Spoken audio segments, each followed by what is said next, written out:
This is శ్రీయవర్మ. ఈరోజు మనతో పాటు స్టూడియోలో ఉన్నారు డాక్టర్ తేజస్వి గారు, హోమియోపతి డాక్టర్. హాయ్ తేజస్వి గారు, ఎలా ఉన్నారు? హాయ్ అండి. బాగున్నాను. మీరు? ఐఎమ్ గుడ్ అండి.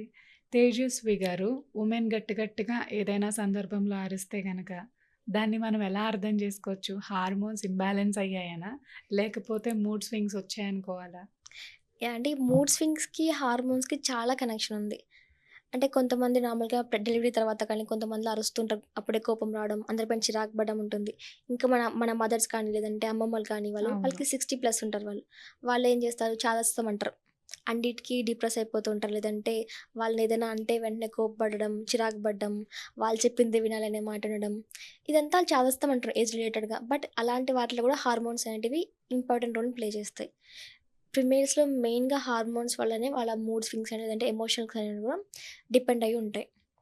ఇది ఏ విధంగా అంటే సపోజ్ ఈస్ట్రోజన్ ఫిమేల్స్‌లో మెయిన్‌గా హార్మోన్స్ ఏముంటాయి? ఈస్ట్రోజన్ హార్మోన్, ప్రొజెస్టరాన్ హార్మోన్ ఉంటది. ఈస్ట్రోజన్ అనే హార్మోన్ ఏం చేస్తుంది? మన బాడీని ప్రొటెక్ట్ చేస్తూ ఉంటుంది. ఈ ప్రొటెక్షన్‌తో పాటు మన ఎమోషనల్ స్టేట్‌ని కూడా డిపెండ్ అయ్యి ఉంటుంది ఆ ఈస్ట్రోజన్ హార్మోన్ పైన. ఓకే. ఈస్ట్రోజన్ బ్యాలెన్స్‌డ్‌గా ఉన్నప్పుడు హ్యాపీ హార్మోన్ సెరోటోనిన్ రిలీజ్ అవుతుంది. ఈ హ్యాపీ హార్మోన్ అంటాం దీన్ని. అప్పుడు వాళ్ళు హ్యాపీగా ఉంటారు. వాళ్ళ యాక్టివిటీస్ రెగ్యులర్‌గా ఉంటాయి. చాలా జాయ్‌ఫుల్‌గా కనిపిస్తూ ఉంటారు ఈ టైంలో. బట్ వన్స్ ఈస్ట్రోజన్ పడిపోయిందనుకోండి, వాళ్ళలో అప్పుడు ఇంక చికాకు అనేది, కోపం రావడం, లేదంటే ఊరికే అరవడం, డిప్రెస్డ్‌గా అయిపోవడం అనిపిస్తూ ఉంటుంది. మెయిన్‌గా పీరియడ్స్ వచ్చే ముందు పీఎంఎస్ అంటాం. ప్రీ మెన్స్ట్రువల్ సిండ్రోమ్ అంటాం. అలాంటి టైంలో వాళ్ళకి పీరియడ్స్‌కొచ్చే ముందుగా లేదంటే పీరియడ్ టైంలో కూడా సడెన్‌గా ఈస్ట్రోజన్ హార్మోన్ పడిపోతుంది. ఐ మీన్ తగ్గుతుంది. నేచురల్‌గానే తగ్గుతుంది.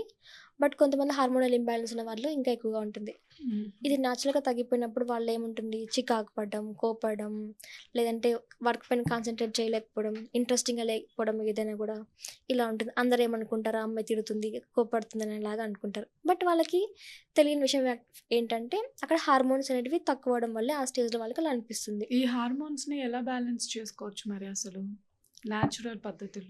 నేచురల్‌గా హార్మోన్ బ్యాలెన్సింగ్ అంటే మన లైఫ్ స్టైల్ ఫ్యాక్టర్సే మెయిన్ రోల్ ప్లే చేస్తాయి. హార్మోన్స్ ఇంబాలెన్స్ అవ్వాలన్నా, లేదంటే బ్యాలెన్స్‌డ్‌గా ఉండాలన్నా గూడా మన లైఫ్ స్టైలే మెయిన్ రోల్ అనమాట.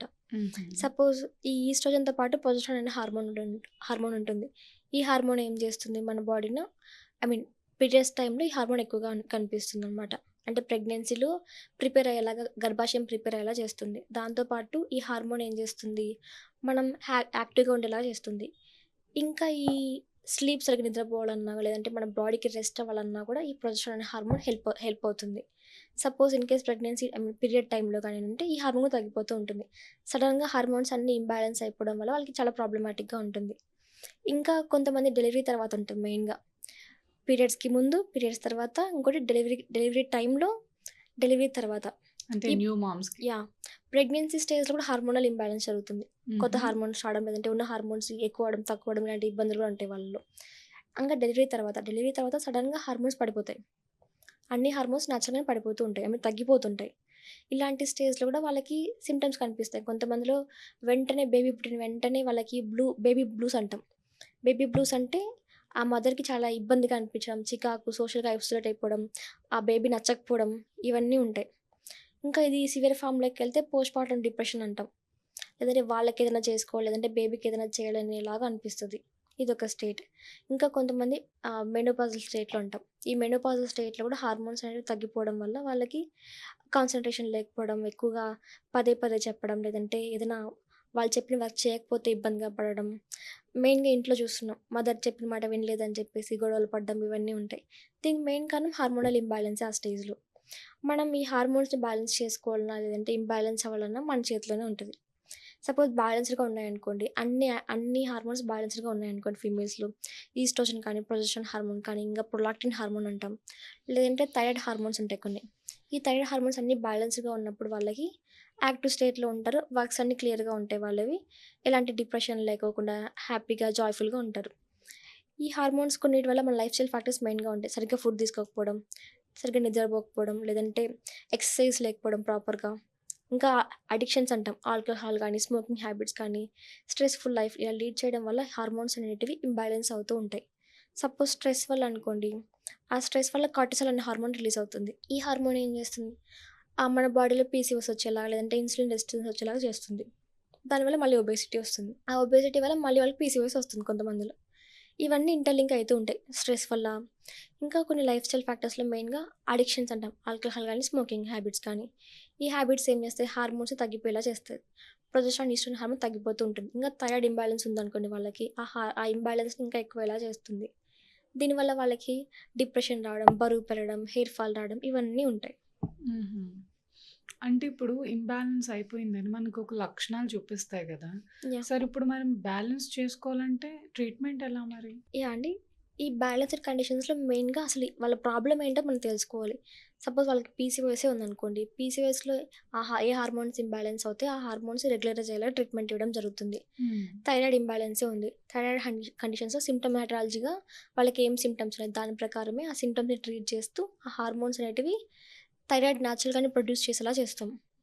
ఇంకా హోమియోపతి ద్వారా వాళ్ళకున్న ఇతర హార్మోనల్ ఇంబాలెన్స్‌లో వచ్చే ప్రాబ్లమ్స్ ఏవైతే ఉంటాయో, ఈవెన్ డయాబెటిస్ కానివ్వండి, లేదంటే డయాబెటిస్ ప్రెజెంట్ కండిషన్‌లో చాలా మందికొస్తుంది. ఈ డయాబెటిస్ వల్ల ఒబేసిటీ రావడం, పీసీఓఎస్ రావడం ఇవన్నీ ఇంటర్‌లింక్ అయ్యే ఉంటాయి. బట్ ఈ డయాబెటిస్‌ని కూడా హోమియోపతి ద్వారా తగ్గించుకోవచ్చు వాళ్ళు. థైరాయిడ్ ఇంబాలెన్స్‌ని తగ్గించుకోవచ్చు. ఇంకా వాళ్ళకి కొంతమందికి పిల్లల కోసం ట్రై చేస్తుంటారు. ప్రెగ్నెన్సీ కోసం. అలాంటి వాళ్ళు కూడా హార్మోనల్ ఇంబాలెన్స్ వల్ల పిల్లలు పుట్టుకోకుండా ఉంటారు. అలాంటి కండిషన్స్‌లో కూడా సైడ్ ఎఫెక్ట్స్ లేకుండా న్యాచురల్‌గానే హార్మోన్స్ అనేవి రెగ్యులరైజ్ అయ్యేలా చేసుకోవచ్చు. ఇంకా ప్రాబ్లమ్స్ మళ్ళీ మళ్ళీ రాకుండా వాళ్ళకి హెల్తీ లైఫ్ ఎలా మెయింటైన్ చేయాలో కూడా చెప్తాం. హుహు. దాని ప్రకారంగా వాళ్ళు రెగ్యులరైజ్ చేసుకోవచ్చు. బట్ డిపెండెన్సీ ఉండదు హోమియోపతిలో. అంటే అడ్వాంటేజ్ వచ్చేసి డిపెండెన్సీ ఉండదు. లాంగ్ టర్మ్ డిపెండెన్సీ మెయిన్‌గా ఉండదసలు. ఓకే. ఇప్పుడు ఒకసారి మీరు ట్రీట్మెంట్ స్టార్ట్ చేశాక మెడిసిన్స్ ఎన్ని మంత్స్ తీసుకోవాలి హోమియోపతిలో? హార్మోన్స్‌ని బ్యాలెన్స్ చేసుకోవాలంటే? కండిషన్ బట్టి ఉంటుందండి అది. ఇప్పుడు సపోజ్ పీసీఓఎస్ ఉందనుకోండి. పీసీఓఎస్ సిమ్టమాలజీ ప్రకారం మెడిసిన్స్ ఇస్తాం. హ్మ్. వాళ్ళకి కొంతమందికి 6 మంత్స్‌లో క్యూర్ అయిపోతుంది. కొంతమందికి 6-9 మంత్స్ పడుతుంది. ఈ థైరాయిడ్ ఇంబాలెన్స్‌కి అయితే 1 ఇయర్ టు 1 ½ ఇయర్ దాకా పడుతుంది. హుహు. అంటే అట్ ఏ టైమ్ మళ్ళీని కంటిన్యూ చేయమని చెప్పం. ఎవ్రీ 3 మంత్స్‌కి ఒకసారి రిపీట్ చేస్తుంటాం. స్కాన్ రిపోర్ట్స్ కానివ్వండి, అంటే హార్మోన్ ప్రొఫైల్ రిపీట్ చేస్తూ ఉంటాం. హ్మ్. సపోజ్ ఫస్ట్ స్టార్ట్ చేసినప్పుడు ఎంత హార్మోన్ ఇంబాలెన్స్ ఉంది. ట్రీట్మెంట్ స్టార్ట్ చేశాక 3 మంత్స్ తర్వాత వాళ్ళకి వాళ్ళ హార్మోన్ లెవెల్స్ ఏ విధంగా ఉన్నాయో అసెస్ చేసుకొని కంపారేటివ్‌గా ట్రీట్మెంట్ ఇవ్వడం జరుగుతుంది వాళ్ళకి. అసలు ఈ స్ట్రెస్ హార్మోన్ ఎందుకు సడెన్‌గా పెరుగుతది ఎవరిలోనైనా? మెయిన్‌గా ఫీమేల్స్‌లోనే వర్కింగ్ వుమెన్స్‌లో కానివ్వండి, లేదంటే ఫ్యామిలీ టెన్షన్స్ కానివ్వండి, వీటి వల్ల హార్మోన్స్ అనేటివి స్ట్రెస్ హార్మోన్ లెవెల్స్ ఎక్కువ అవుతూ ఉంటాయి. ఈ స్ట్రెస్ హార్మోన్ లెవెల్స్ ఎక్కువడం వల్ల వాళ్ళకి ఇతర హార్మోన్స్ పైన డిపెండ్ అవుతుంది. ఈ స్ట్రెస్ హార్మోన్స్ ఎక్కువైనప్పుడు ఇతర హార్మోన్స్ సప్రెస్ చేస్తూ ఉంటుంది. హార్మోన్ బ్యాలెన్స్ లేకుండా ఇంబాలెన్స్ అయ్యేలా చేస్తుంది. హుహు. కాబట్టి స్ట్రెస్ లెవెల్స్ మెయిన్‌గా తగ్గించుకోవాలి. ఈ ఓకే. స్ట్రెస్ వల్ల కూడా వాళ్ళకి పీరియడ్ సరిగ్గా రాకపోవడం, లేదంటే పీరియడ్ టైంలో ప్రాబ్లమాటిక్‌గా అనిపించడం, పెయిన్‌గా అనిపించడం ఇవన్నీ ఉంటాయి. హుహు. థ్యాంక్ యూ తేజస్వి గారు. థ్యాంక్ యూ అండి. నమస్తే. Fiticus Homeopathy